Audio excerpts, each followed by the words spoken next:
Hey YouTube, this is Prometheus, guys, giving you more than the meta. I actually recently ran into a guy that's ranked under 1,200 in the nation. A little bit over 927 wins, 376 losses. So this guy's winning, 70, 80% of his games. He's a fairly good player. So you don't play 1,400 games without being someone that actually knows how to win games. And I was surprised on the type of the offense this guy ran. His defense was somewhat generic, but I want to show you his offense and what I had to do to actually lock it up, because the first drive he basically kind of shredded me, he drove me crazy.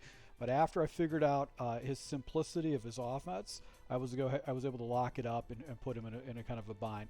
And it's kind of ironic because I just received a notification from Michael Kelly, 5457. I love to use nickel over defense, but I'm struggling with people who spam single back stretch or I form out of it. Do you have any tips? Well, here's a video for you, man. So once again, thanks for commenting, guys. Sometimes I actually was basically looking at like stretch defense prior to running this game, and I ran into this game, so this is kind of a perfect situation. So good player, basically was spamming a lot of stretch plays, and I had some complement plays to work on it. He's using the Eagles, so he's got a good offensive line. Obviously, I'm using San Francisco as my team. I set up match, tackle, option defense, and then I base the line. So score quickly on him pretty easily. He just played a lot of man coverage. And I'm setting up my defense once again, using cover 6 out of the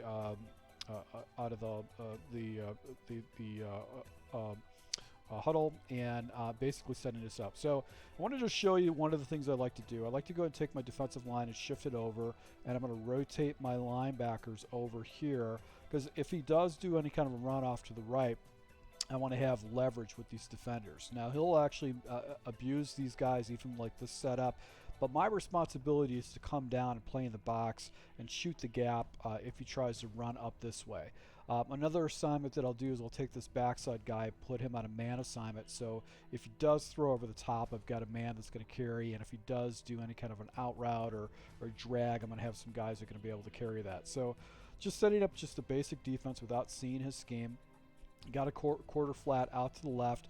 One other thing too, to make your defense a little bit more stout against stretches, what you can do is you can slant your line to the strong side of the formation, and you'll see that I'll make some adjustments later on with that. So let's go ahead and run the first play. He actually hits me with an inside dive, and it's actually perfect. You can see this box right here. I get hit by a guard. This guy comes up and plays my linebacker. And as a result, he's able to go ahead and get a pretty good chunk of yards right there. So if we would have stayed with that play in particular throughout this gameplay, I would definitely want to have a hard time with it, but he wanted to really run an RPO stretch play. So once again, I'm setting this up, taking my line, sliding it over, rotating these guys over, and then using this guy. Actually quick snap me with basically this RPO stretch, and actually kicks it back in and picks up 5 yards. So I'm literally thinking to myself, okay, I literally was just labbing this stuff, so I've got to be prepared for it. One of the plays I switched into is I switched into the cover 3 hard flats. The only thing I don't like about it is that to make it a stout defense, I got to take my middle linebacker and put him into a deep third, and then I have to play in the box with my guys. So not necessarily the best defense out there for that type of coverage, but I do have a hard flat on the backside. So here is an adjustment that I did. I actually was in cover 6. I was playing it like cover 3, and right here actually goes ahead and does an inside run right there with get a second and 3.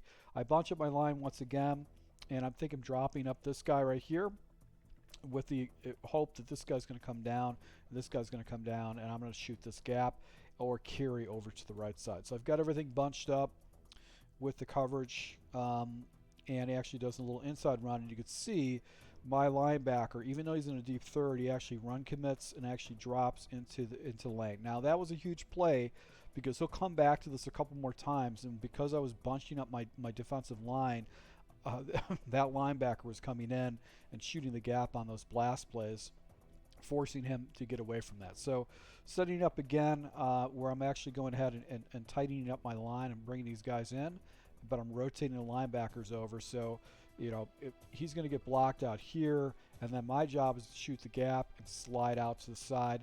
This guy's a run fit, so he should come down eventually. So right here, I go ahead and man this guy up too in this situation, so I don't get beat over the middle, or if there's a crossing thing. And right here, you can see basically Warner comes in and shoots the gap on that defense. So 4th and 7, he no-huddles me, and then he hits me with the pass play, which was hard to stop at first because he knew how to read this deep out, and he's able to go ahead and get a completion with A.J. Brown to get actually a nice little completion. So this is the play that he would blend in. His pass play was Texas. And Texas is a hard pass play to stop. I know it because I used to run it in some of my schemes in previous years and previous Maddens. It's a very hard play to stop. And if you have a run-first type offense, blend in Texas, it can definitely catch your opponent off guard. So, and then also, you know, if you press your guys down, he can actually take a shot over the top. So that's one of the things you want to pay attention to with this particular offense. So now he shows me his wild card with his offense. Right here, I start. I think I still stayed in cover 6. I actually played around with some different plays, but you can see I've got these guys bunched up. So I'm going to have this guy shoot, and my responsibility is come down into the box, shoot this gap, or scrape off to the right. And right here, I'm down in the box, and you can see the off tackle. The line gets picked up. He's got a great stretch play right here and picks up a good run. So bunching up the line against a stretch is not the best defense. You'll see me making adjustments in the second series, but I wanted to make sure I took away that shot or that middle play. So now I go into cover 3, drop this guy into a deep third. I've got this guy coming down on the run fit. He should be taking a run fit, so he should be taking it a blocker. And my responsibility is to come down and play this. And I've got an outside flap right here and jump into the box. And now I'm going off to the side and to get a nice little block shot by Bosa and get him into a 2nd and 11. So this is the first time I actually got him behind the sticks in this series, so I felt pretty good about that. So I think I jump back. Okay, jump back into cover 3. I don't have any kind of a defender over the middle of the field, so if he does streak up his tight end, I'm actually in some trouble. But because he's actually run first, I'm going to go ahead and defend against that. And he drops it down to the angle route with the fullback. So that was another read that he did. He saw one of the defenders slide out to the deep out, and he just checks it down underneath, knowing that he's got that tight end route clearing things over. So 3rd and 4 situation, I'm going into basically cover 6. I put this guy into a hook zone. I probably should put him in a spy just so he gets into that angle route, and he actually goes and hits me with an off tackle. It gets it down to a 4th and inches. I'm assuming he's going to run again. This guy's run first, so I go ahead and jump into a different defense, which is basically a 5-2 defense. And I go ahead and motion these guys off. I think my goal was to actually slant these guys off to the right. But I've got a soft squat out here, should take this guy away. And I'm going to play this deep safety with the anticipation he's not going to go and hit anything over the top because he hasn't shown it to me. So this is a very risky defense, but I want to go ahead and make sure that this line is set up. And look at the outs is available, and he possession catches it like, you know, just a dime right there, and actually gets a completion. So he does go back to Texas again and hits me with that. So I'm like, okay, I can't use soft squats out there. Because he's just going to hit me with the out because those guys have deep responsibility. So that's why he got out leveraged in that type of position. So now I go into cover 9 against them, and I've got a defender off the edge. Blocking's just terrible against cover 9. So I'm probably going to have to stick with cover 6. I form pro. Now I'm down, down to the 5-yard line. So I'm going to go ahead and beef up my defense. I'm going to go into 4-3, which I typically don't do. I'm not a 4-3 user. So I go ahead and just bring my safeties down. I shift my guys over to the right, use the safety right here, and actually go ahead and tackle the guy. But he's still able to get some pretty good running against this cover 4 press defense. So you can see right here, I actually put his tight end on this side. So this is the first time. If he would have flipped his plays, the game outcome might have been a little bit different. But I shifted my guys over. I had my line already over pursued because I was so used to shifting him off to the right. It actually hits me with a little off. Stretch play off to the left, and he's able to get the ball into the end zone. So I don't do anything in the second series. On my possession, only had 30 seconds left, and I actually took a sack. And as a result, I'm not going to give this guy the ball back because he's got a very simple, offense. I think I can actually go and stop this guy. So here's my new adjustment. I take my defensive line and I spread them out. I want to tempt this guy to actually go ahead and run the ball up the middle. Now, I'm going to take my defensive line or my linebackers and shift them over, and then I'm going to slant my guys off to the strong side of the field. I'm going to motion my guys down, and then one of the things I'm going to do is I'm going to put these guys into cloud flats. So I'm going to take my defenders and put them in the cloud flats, so they're actually going to go ahead and defend the outside adjustment. So let's go ahead and see if I go ahead and make the adjustment. No, actually, I was still manning this guy up, but we're going to come back and show you how I actually lock this guy up. So I want the hard flat in this type of situation. I want the hard flat to come down and bite, because if I got this guy in a soft squat, he's going to float up a little bit before he actually attacks the ball. So that's why you do a hard flat in that type of situation. Get myself some pretty good leverage off to the edge with Bosa, and he actually goes right into his running back. And once again, I get my first loss of yardage off of a run. So basically stuff type situation. Now I go ahead and bunch things up a little bit with the anticipation that he's going to go ahead and try to hit me in the middle. He doesn't do that. And you can see without spreading that line, he's got more of a pass or a running lane that can hit against me. So that's one of the things you got to be concerned about. So now I go ahead, bunch things up, slide things over, and he goes into the curl flats or the Texas play. But because I do have a good player with Warner, he actually gets a mid-zone knockout, so that's why you want to have that guy right in the middle. So 4th and 8 situation, I decide to go and switch things up. I'm figuring he's going to pass, so what I choose to do is I use the overload 3 seam.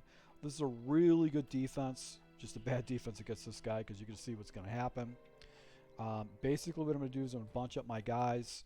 I'm going to man this guy up on a wide receiving threat, which essentially is going to be the running back. I'm going to user this guy over the mug, and a lot of times what's going to happen is this guy's going to come in free.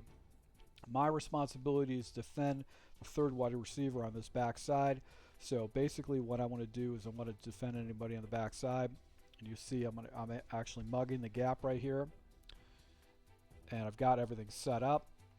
Blitz comes in. You can see he comes in free, so it's a great blitz. Gets picked up last second, but look, he's already got this out. He out-leveraged my defenders, and he's able to go and hit that. So I actually had a guy in his face. It could have been a sack, but he's able to go and get away with it once again. This guy only ran basically 3 plays. That was it. So now I set things up once again the correct way. So I'm going to go ahead and motion this guy out, rotate these guys out. I'm going to slant these guys off to the right, and then I'm going to go ahead and cloud flat my outside guys. That's my responsibility, cloud flat, because I want them to the outside taking away any route. So let's see if I set this up. So I've got hard flats out here. I should be doing over the top coverage with cloud flats, but I do have a short sideline on the left side where that deep out's at. And I think this is a situation where he actually goes ahead and stamps the ball. I shifted my line off right there, and I had to user that away. That could have got ugly, but it was all right. That's fine. So I form pro once again. He's still using this stretch. The guy's won a ton of games, so now I go and set it up once again.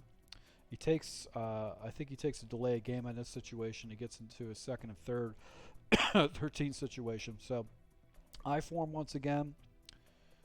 I'm going to go ahead and bunch my line up, go ahead and shift my guys over. I'm going to slant them to the outside, and I've got cloud flats out here now. So this guy should shoot out to the sideline and take away that deep out. That should be taken away with this cloud flat. So you can see he's actually kind of falling back into this passing lane. So he's going to jump it if he throws the deep out. He froze, and because of that, I get a nice little block shed for my defensive line with his Chase Young. So that worked out for me perfectly. Get him to a 3rd and 13, 3rd and 23 situation. Now I'm going to play seams because he's got a defender, or he's got a wide receiver over here. He's playing single back. I'm just going to blitz this guy up. I'm going to use her in the middle of the field. I'm going to play this wide receiver right here, which is going to be the tight end, and not really be concerned about the running back. So he has actually, I actually caught his tight end out of position. He actually had me over the middle of the field, but because the blitz came in, I get him in a 4th and 32 situation. So he used spot pivot or spot post. That post was open. He just didn't read it. The blitz was in his face. Now I go ahead and play just to cover 6, and I'm playing the sticks, QB contain, and I'm just saying, hey, go ahead and beat me over the top. Right here, Bosa is able to go and sack him and get a 1st and goal for myself. So, up 15-7, and this is a series. This is really going to give me an opportunity to go ahead and shut this guy out. So, once again, I'm going to do the cloud flats. So, I've got the cloud flats. I've got these guys lined up over the side. I've got this guy shifted over, and I've got everybody spread out. And I got a cloud flat right here, so he plays the sidelines for this for the outside defender. So I want to make sure he doesn't have that deep out anymore. Goes back to the run, and Bosa is able to go ahead and scoop him up, contain him. I form again. You can see this is how I'm setting this defense up. So got a cloud flat out here. The guy only ran a couple plays, so if he ran a couple plays, now you can see he actually comes back to the first run he was using in the first series. And this actually is bottled up because my linebacker came over and actually bottled it up for me. So that actually worked out pretty well. So back at it again, really easy adjustment. I think I should be shifting the line off to the right side. Then I go ahead and shift my line off again. I didn't want to have him hit. And this is a play that I basically got away with one. That should have been caught. That should have been completion. That was a really good read. It was the first time he threw to that route. You know, that's something he should have got. So now I go into cover 3. I think I do cover 3 cloud flats, and I go ahead and drop my guys up right here with cloud flats. And I think what he did in this type of situation is I think he basically gambled with the setup. I've got to, I'm just waiting for this guy to snap the ball and waiting for him to snap the ball. He goes into back to this outside run, but because I've got a hard flat out there, he actually gets tackled for a loss. So up 22-7, he basically needs 2 scores really quick, and I'm actually in a situation where I can go and milk the clock. He still stays with the stretch play, but this is why he stayed with it. You see how that guy actually got himself out of position? I took my safety, so I'm not going to give a good play. I'm going to go ahead and pull him out of position. So that's why this guy stayed with it, because he was getting blocks like that. So that's one of the reasons why he stayed with it. So back at it, back with the defense again. Bosa makes a nice little block shot against this really good right tackle. I go ahead and motion, slide my guys over again. This, the cloud flats, a slanted defensive line. You can see the outside defender comes down, plays it. 3rd and 15 situation to go ahead and spread actually bunch everybody up. I'm expecting him to run on the backside. He gets a flag against me, and actually go ahead and he only picks up like 6 yards, but he chooses to go ahead and take the additional down and actually take the 5-yard penalty because my guy was offsides. So I form pro, spread everybody out, rotate. I'm going to go and shift my line off to the right side to the strong side. Right back to that again, and you can see that run fit by that outside defender in the cloud flat actually comes out and actually plays it. So now here's the situation. He's probably going to go and throw this, so I want to have this cloud flat out. I want this guy to go and take away this deep out, and basically I've got everything rotated down. My responsibility is to play that tight end over the middle of the field. He drops it down to the underneath angle route, and I get a nice little block knockout by my safety. In that type of situation, and as a result, he ends up quitting out against me. So once again, guys, thank you for your support. I really appreciate it. I hope you picked up some strategies on how I was actually defending against a top player's run scheme. So if you do like these type of tips, hit the subscribe button. If you want to get more tips on how I run my offense, you go to my Patreon. I've got multiple different ebooks you guys can plug into. So thank you for your support. Until next time.